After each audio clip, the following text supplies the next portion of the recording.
Friends, Iran और US के बीच जो बढ़ता हुआ तनाव है, ये सिर्फ एक वार नहीं है, एक युद्ध नहीं है, सिर्फ ये पूरी दुनिया की अर्थव्यवस्था को प्रभावित करने वाला एक बहुत बड़ा संकट है। और जब पूरी दुनिया प्रभावित होगा तो भारत पर इसका असर नहीं पड़ेगा ऐसी बात नहीं है। इसका असर, इसका जो इम्पैक्ट है, प्रभाव है, वो भारत पर भी पड़ेगा। तो भारत पर क्या प्रभाव पड़ेगा, भारत कितना तैयार है, क्या आने वाले समय में पेट्रोल, डीजल, गैस की संकट और बढ़ने वाली है या कोई संकट नहीं है, भारत पूरी तरीके से तैयार है। इन सब बातों के बारे में आज हम इस वीडियो में जानेंगे, तो वीडियो को अंत तक जरूर देखना है। और लास्ट में इस वार का stock market, gold, silver prices पर क्या फर्क पड़ेगा उसके बारे में भी हम लोग बात करेंगे। फ्रेंड्स, दुनिया की लगभग 20% जो ऑयल सप्लाई है ये सारे स्ट्रेट ऑफ हार्मोज से होती है। अगर यह मार्ग, ये जो ट्रांजिट है, जो रास्ता है, ये डिस्टर्ब होता है, प्रभावित होता है, तो तेल की कीमतें बहुत तेजी से बढ़ सकती है। इसमें कोई दो राय नहीं है और बढ़ भी रही है, आप सभी देख रहे हैं। भारत में नहीं पर विश्व स्तर पर बहुत बढ़ रही है।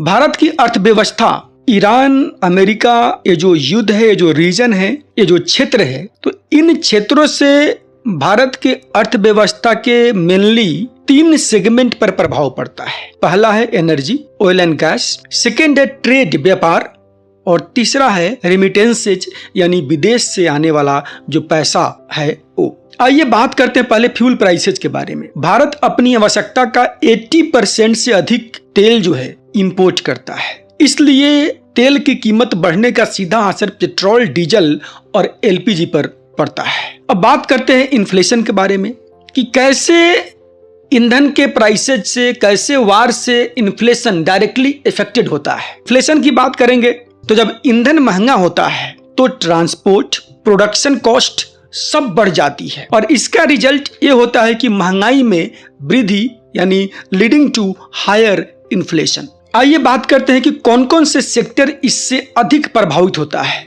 Number 1 aviation, manufacturing, logistics and जो छोटे और मध्यम उद्योग है, एमएसएमईज, वो अधिक प्रभावित होते हैं। एक बात और भी करते हैं कि ईरान अमेरिका के इस वार से, ये जो विश्व में जो युद्ध चल रहा है, इस युद्ध से रूपी, जो भारतीय रुपया है, भारतीय रुपया और बाजार पर क्या असर पड़ेगा। तो सबसे पहले friends, in this kind of situations Indian rupee कमजोर होगा और स्टॉक मार्केट की वोलेटिलिटी जो है वो और भी बढ़ने की उम्मीदें हैं। आप देख रहे हैं उतार चढ़ाव किस तरीके से चल रहा है और ये उतार चढ़ाव जो है चलता रहेगा। अब बात करते हैं कि भारत कितना प्रिपेयर्ड है इसके लिए, भारत की क्या तैयारी है इसके लिए। तो फ्रेंड्स, भारत ने कुछ वर्षों में अपनी मजबूती बढ़ाया है, इसमें कोई डाउट नहीं है। जो भारत में ऑयल का इंपोर्ट्स है, that have been completely diversified, मतलब डिफरेंट सोर्सेस से, विविध स्रोतों से इसका आपूर्ति किया जाने लगा है।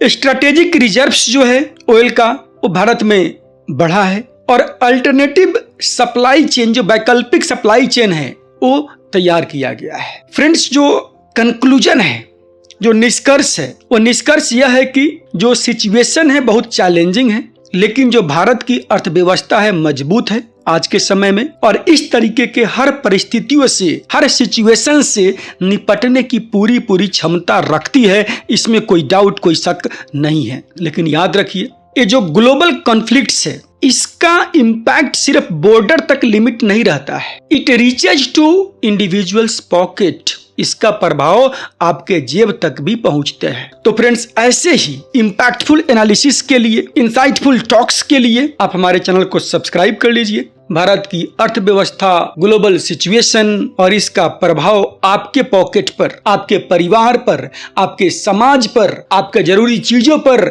स्टॉक मार्केट पर, गोल्ड पर, सिल्वर पर क्या पड़ता है, इन सब के बारे में डिटेल्ड जानकारी आपको इस चैनल पर मिलता है। फ्रेंड्स, जब भी वार होता है, जब भी लड़ाइयां होती हैं, तो हर कंट्री अपने यहाँ मेटल्स का, गोल्ड का, सिल्वर का स्टॉक बढ़ाना शुरू करता है और उस केस में क्या होगा, उस केस में गोल्ड, सिल्वर की प्राइसेज अप होंगी। जब सिचुएशन वार की होती है, वोलेटाइल होती है, तो स्टॉक मार्केट डायरेक्टली वोलेटाइल होना शुरू होता है, ऊपर नीचे होना शुरू होता है, स्टॉक मार्केट गिरना शुरू होता है। मिलते हैं अगले वीडियो में, तब तक के लिए नमस्कार, जय हिंद।